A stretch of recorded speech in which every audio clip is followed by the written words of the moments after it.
বৃষ্টি যদি 2 দিনের জায়গায় 6 দিন হয়, বৃষ্টি যদি সব ডুবে যায়, আমরা কি করতে পারি?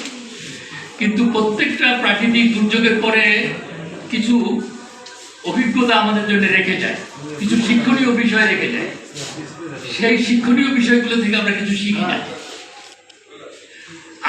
শিখি না, এখানে অনেক কথা বলা হয়েছে যে অপরিকল্পিত করে রাস্তাঘাট হয়েছে এবং দাবির মধ্যে আছে যে পরে যেন আর অপরিকল্পিত ভাবে রাস্তাঘাট না হয়। কিন্তু আমি তো এটাতে সন্তুষ্ট না। শুধু এই দাবি করলে হবে না, যেগুলি হয়েছে সেগুলোর কি হবে? যেগুলো হয়েছে সেগুলোকে দরকার হলে রাস্তা কাটতে হবে। হাওরের বুক দিয়ে যে রাস্তা দিয়ে হাওরের যে সর্বনাশ করা হয়েছে, হাওরে তো একটা লিজ বাণিজ্য হয়।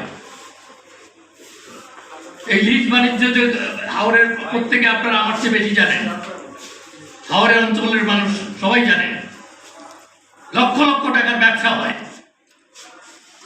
এবং সাধারণ মানুষ, গভর্নর মহারাজ বলেছেন, যারা ভূমিহীন সাধারণ মানুষ, দরিদ্র মানুষ, জেলে, তারা ক্ষতিগ্রস্ত হয়।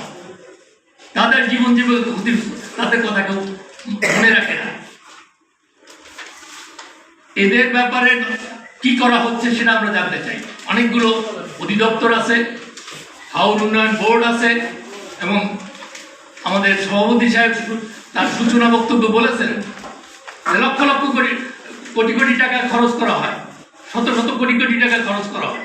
কোথায় যায় সেই টাকা? এখানে কাশ্মীরিরা যারা আছেন, আমরা একসঙ্গে হাওরে বহু বছর ধরে কাজ করছি, আন্দোলন করে কন্ট্রাক্টরি ব্যবস্থা, ঠিকাদারি ব্যবস্থা বাতিল করার ব্যবস্থা হয়েছে, তারপরে পিআইসি এসছে, কিন্তু সেই দুর্নীতি রয়েই গেছে, দলবাজি রয়ে গেছে এবং কিছু প্রভাবশালী লোকের যে প্রভাব, সেই প্রভাবের জায়গায় কোনো পরিবর্তন হয়।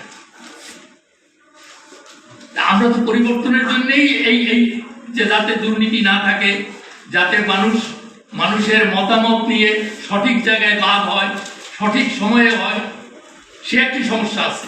কিন্তু সেখানে অনেক সমস্যা এখন ঘটে গেছে, কারণ প্রাকৃতিক জলবায়ু বলেন আর প্রাকৃতিক দুর্যোগের যে মানে নিয়ম কানুন, সেগুলো আগের মতো নাই। তাহলে আমাদের আগাম প্রস্তুতিটা কি আছে? এই হাওর উন্নয়ন বোর্ড আর এই অধিদপ্তরগুলো কি করে? শুধু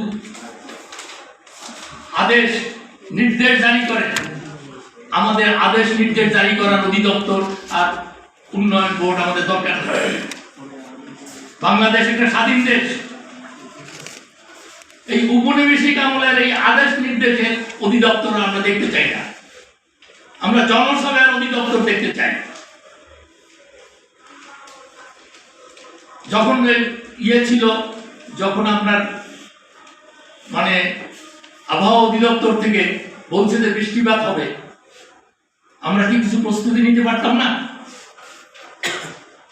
আজকে ডিসি সম্মেলন শুরু হচ্ছে, আমি জানি ওই ডিসি সাহেবরা শত শত প্রস্তাব নিয়ে আসবেন। তাদের পদমর্যাদা, তাদের পদোন্নতি, তাদের সুযোগ সুবিধা, এর মধ্যে জনসেবার, মানুষকে সেবা দেওয়ার কয়টা প্রস্তাব থাকবে?